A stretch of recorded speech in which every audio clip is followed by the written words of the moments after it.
जय हिंद दोस्तों आज के सेशन में हम डिस्कस करेंगे ओबीसी नॉन क्रीमी लेयर से रिलेटेड कुछ रूल्स को। और इस सेशन में हम बहुत ही इंपॉर्टेंट इशू डिस्कस करेंगे रिगार्डिंग फीमेल कैंडिडेट्स। मेरे काफ़ी सारे फ्रेंड्स ने ये क्वेश्चंस रेस किए हैं कि जो फीमेल कैंडिडेट्स होते हैं उनका OBC non creamy layer status after marriage क्या होता है।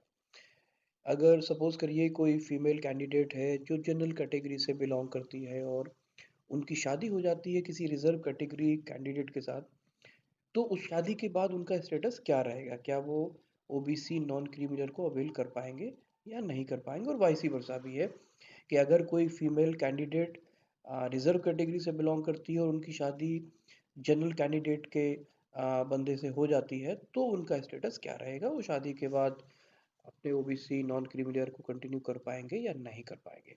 ये एक बहुत ही इंपॉर्टेंट क्वेरी है फ्रेंड्स, जो यूजुअली फीमेल कैंडिडेट्स के केस में होती है।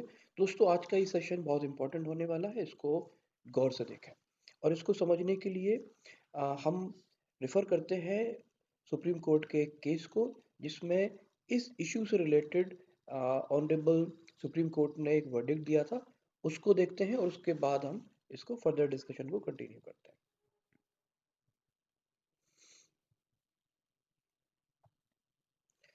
ये एक केस है Sunita Singh versus state of UP. ये सुप्रीम कोर्ट में ये केस फाइल हुआ था, Sunita Singh versus state of Uttar Pradesh का। इस केस में जो जो केस का बैकग्राउंड था वो ये था कि जो फीमेल कैंडिडेट थी, she was born in Agarwal family and she married to doctor Veer Singh who happens to belong to Jatav community, that is a reserve category. यानी जो फीमेल कैंडिडेट की हम बात कर रहे हैं वो अग्रवाल फैमिली से थी, जनरल कैटेगरी से बिलोंग करती थी वो।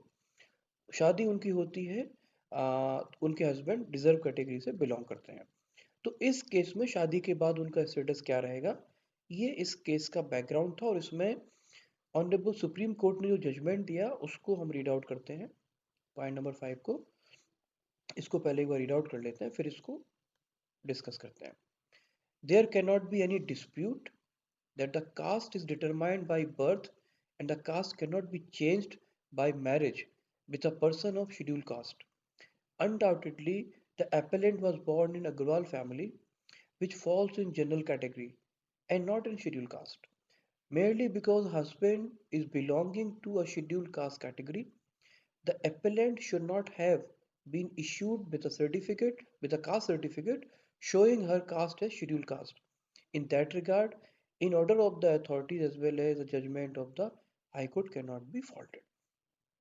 अब इस केस का जजमेंट ये क्लियरली बताता है कि अगर किसी फीमेल कैंडिडेट ने जिस फैमिली में जो उनका उनका जन्म हुआ है, उनकी जो कास्ट है, वही कास्ट उनकी शादी के बाद भी कंटिन्यू रहेंगी। अगर कोई एक फीमेल कैंडिडेट है जिनका जन्म एक ऐसी फैमिली में होता है जो जनरल कैटेगरी से बिलोंग करती है, तो शादी के बाद उनकी जनरल कैटेगरी का स्टेटस ही कंटिन्यू रहेगा, भले ही उनकी शादी एक ऐसे कैंडिडेट से होती है जो रिजर्व कैटेगरी से बिलोंग करता है। दोस्तों जैसा कि आपने देखा कि सुप्रीम कोर्ट ने ये जजमेंट दिया है कि कोई भी फीमेल कैंडिडेट जिनका शायद उनका जो बाय बर्थ उनका जो स्टेटस होता है कास्ट का, वो शादी के बाद भी कंटिन्यू रहता है। तो अगर हम अपने क्वेश्चन से वापस आए, तो जो फीमेल्स का इशू है, अगर वो शादी के पहले ओबीसी नॉन क्रीमी लेयर को अवेल करती हैं, शादी उनकी होती है किसी जनरल कैटेगरी कैंडिडेट से, तो भी वो ओबीसी नॉन क्रीमी लेयर को अवेल करना कंटिन्यू कर सकती हैं, क्योंकि उनकी जो कास्ट है, जो उनका स्टेटस है, वो उनकी बर्थ से डिसाइड होगा, ना कि उनकी शादी जिस फैमिली से हो रही है उससे। और दूसरा केस कि अगर किसी फीमेल कैंडिडेट ऐसी जगह पे जन्म लेती हैं जहां उनका जो जनरल कैटेगरी से बिलोंग करती है फैमिली, तो वो जनरल कैटेगरी में ही ट्रीट होंगी, भले ही उनकी शादी किसी ऐसे बंदे से हो जाती है जो रिजर्व कैटेगरी को बिलोंग करते हैं। तो दोस्तों मैं उम्मीद करता हूँ कि आज का सेशन आपके लिए हेल्पफुल साबित होगा।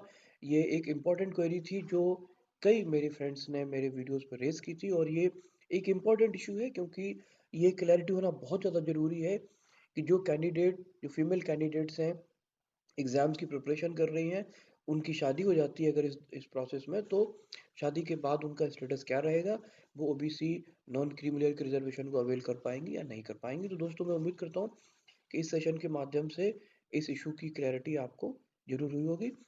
अगर इसके बाद भी आपका कोई इशू है, कोई डाउट है, तो आप कमेंट बॉक्स में मेंशन करें, मैं उसका रिप्लाई करूंगा, और अगर ज़रूरत होगी तो मैं इसी तरह एक डेडिकेटेड वीडियो आपके लिए लेके आऊँगा।